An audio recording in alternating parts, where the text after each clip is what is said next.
an ethical level, because I'm the crazy ethical one who like constantly goes into like political debates. I like the fact that you guys are a smaller company that's really trying to push boundaries and really trying to do something that isn't been done a million times. You're not doing it, at least in my opinion, for the immediate gratification of making the most money right now. I think you genuinely give a shit about the industry. I genuinely think that you want to create something that makes artists happy, that makes artists feel like they're doing something good, and that makes clients heal better and be able to get tattooed longer, and basically make a product that's actually better for tattooing and not just for your, you know, recognition or your own, basically your own pockets. Right. So I really like that you are really looking into like artists' opinions, and like you really do listen to people, and you're constantly trying to evolve and like rebrand and like make your product better. And I think that's pretty awesome, rather than, you know, this is our product, take it or leave it, you know, and then marketing it in a way where you put yourself before the product. Like there's a lot of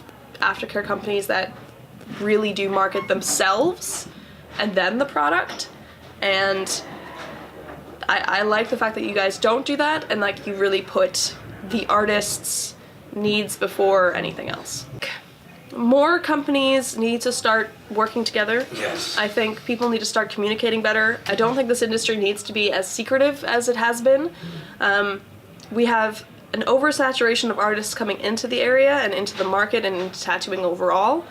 And I think all of us trying to keep everything to ourselves and like, you know, not sharing this wealth of information that we have and these opportunities and the things that are given to us isn't making this industry a better industry.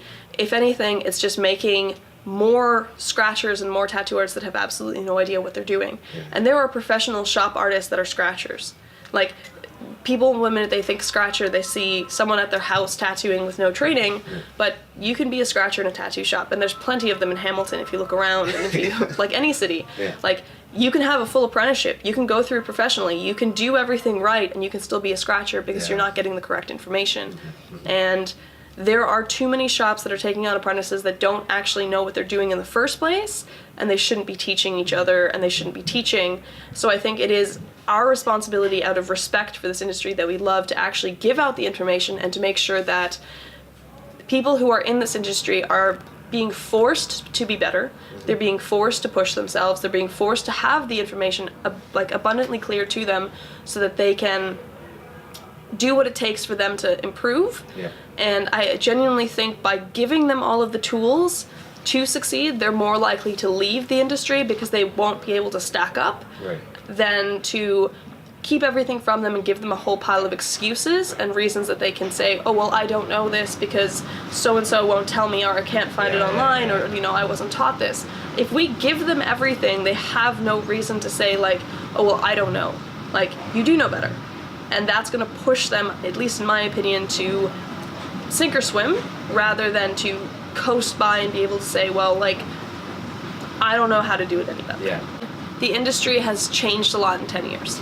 And the issue isn't necessarily the change, but how commercialized the industry has become. Like, we came from a counterculture, and we came from an industry where it wasn't as popular as it is, and tattoo artists used to really respect the craft, and it was based on tradition and based on respect and based on honor. And now a lot of people are coming into the industry, especially magazines and blogs, that don't actually tattoo or know anything about tattooing, they just enjoy it. And what they're doing is they're commercializing the industry and monetizing it in a way that doesn't actually truthfully represent the industry. Right. So like shows like LA Ink, like, they are phenomenal for building this industry and making us be taken more seriously and bringing as much money into the industry as there is, because now there is way more money than there ever was and than we ever thought we could make. But the negative to that is it doesn't necessarily portray the industry in like a reasonable and logical way. So like, you go in, you get a tattoo, it's supposed to be, you know, on the show it's a half-an-hour segment and it's a full sleeve, and now people expect to be able to like call up and be like, hey, I want a sleeve today. Yeah. And you're like, okay, that's not gonna happen. Yeah. But the other issue that I see with it is that they're not portraying accurate information, and they're especially shoving people shoving clients like false information. So like you'll see a lot of times like the tattoos on the side of fingers, or like the side of hands, palm tattoos, like all these trendy, cute, like micro portraits, and like these tattoos that look fantastic when they're fresh. And then if you look, like I have the sides of my hands tattooed. Yeah. And they're already worn out. Yeah. That was instant. Like that wasn't, you know, from time. That was just like what happens. And you don't see that represented in the industry, magazines and stuff. But like if you're a good tattoo artist or a good shop, they'll warn you against it. But people don't like hearing that that's a bad idea because, you know, they saw it on this magazine or they saw it on this blog, and you're like, well, it's clickbait. Yeah. And that's exactly what we're trying to kind of fight back against, and kind of be a resource for tattoo fans and collectors to have like a place to go for information on the industry that is done by people in the industry. And then on the other side of it, really kind of create a system for tattoo artists to use. We're actually in the process of building an app and a website as well, that basically is like an archive of, you know, information by professional artists to professional artists. So it's a resource for, you know, building, developing, and like, you know, becoming a better artist yourself, and like branding yourself better, marketing yourself better, being able to make money better. Right.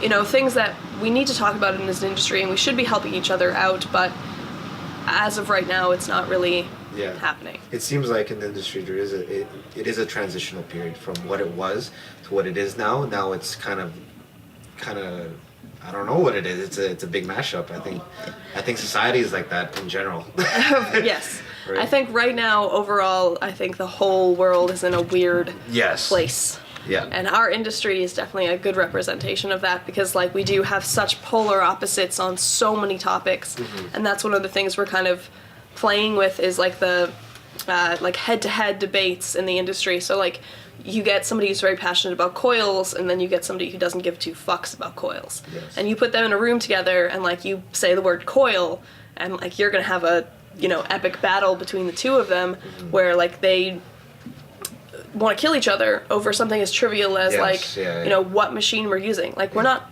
bothering to say whether the tattoo's good, whether the client's happy. We're not talking about anything that actually matters. We're talking about like a principle. Right. And I think that's a pretty decent representation of everything that's going on in the world at the moment. This is a cover-up. That's a cover-up? This is completely a cover-up. So, I had a full sleeve. Oh, you had a full sleeve. So it's more of a cover-up concept? I mean, you just do your whole arm this was black? before I had a laser. Yeah. But it was basically like I've never actually had like bad tattoos. I've always been tattooed by good artists. But I got tattooed, I started when I was 15, and I got tattooed extremely heavily, extremely fast. So like most of the tattoos I have on my body that aren't being covered, or that are being covered now, I got between the ages of 15 and 18. So I was about 120 hours in 3 years. Wow. Like it was a ridiculous amount of tattoo time in a very short period. And what that ended up with is not necessarily bad tattoos, but tattoos that I didn't necessarily think about. And I now really like the look of big cohesive bodysuits and big pieces, where I had like, this arm's a perfect example. I have like a half sleeve, and then I have this tattoo, and I have this tattoo, and then I have like, you know, a little like angry crab. And then like, it's just like a whole pile of like random shit scattered everywhere that has no thought involved. And so this was my way of doing a big piece. Like I really like black.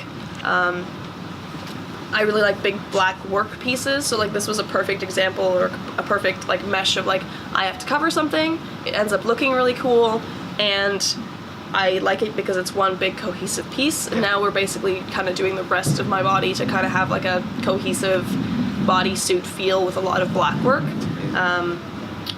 But now that I have the laser, there's a lot of stuff that's being lasered. So like my knuckles being lasered, my whole back's being lasered. I think a good chunk of this leg's being lasered, especially because we have so many good guest artists coming in. I'm like, I don't have anywhere left good. Like I got shitty spots, like the knee ditches and like my kneecaps. And I'm like, I don't want to do those spots. I'd rather laser like good spots. Yeah, that laser concept was a big hit, or is it? No, it is a big hit. Yes. It was in the Hamilton newspaper. It was in the It was newspaper. everywhere It for was a while. everywhere. Yeah. Yeah. But I mean, for me, that's amazing that you're giving people that option. Before that option was not. It's like you had it and you're done. The thing is, like, with the invention of laser, it's been around for a very long time, but to buy a laser, it's extremely expensive. So a good laser, like the one we have, is $179,000 Canadian. So, a lot of money. Yeah. That's a house. Like, that's a lot of money that most people can't throw at, you know, a laser. And we're in a position where we make enough that, like, it was financially logical for us to be able to purchase something at that price tag. So most of the people who can purchase these lasers are doctors, professionals, people who make an excessive amount of money, but they don't necessarily respect tattooing, they don't know much about tattooing. Yeah. And then there's a bunch of shops that do offer laser, but they typically offer like a lower quality laser, something that's, you know, not able to hit all of the same wavelengths, they're not able to get all the colors, they're not able to like accurately pinpoint and target the particles in the skin the same way as ours can. Yeah.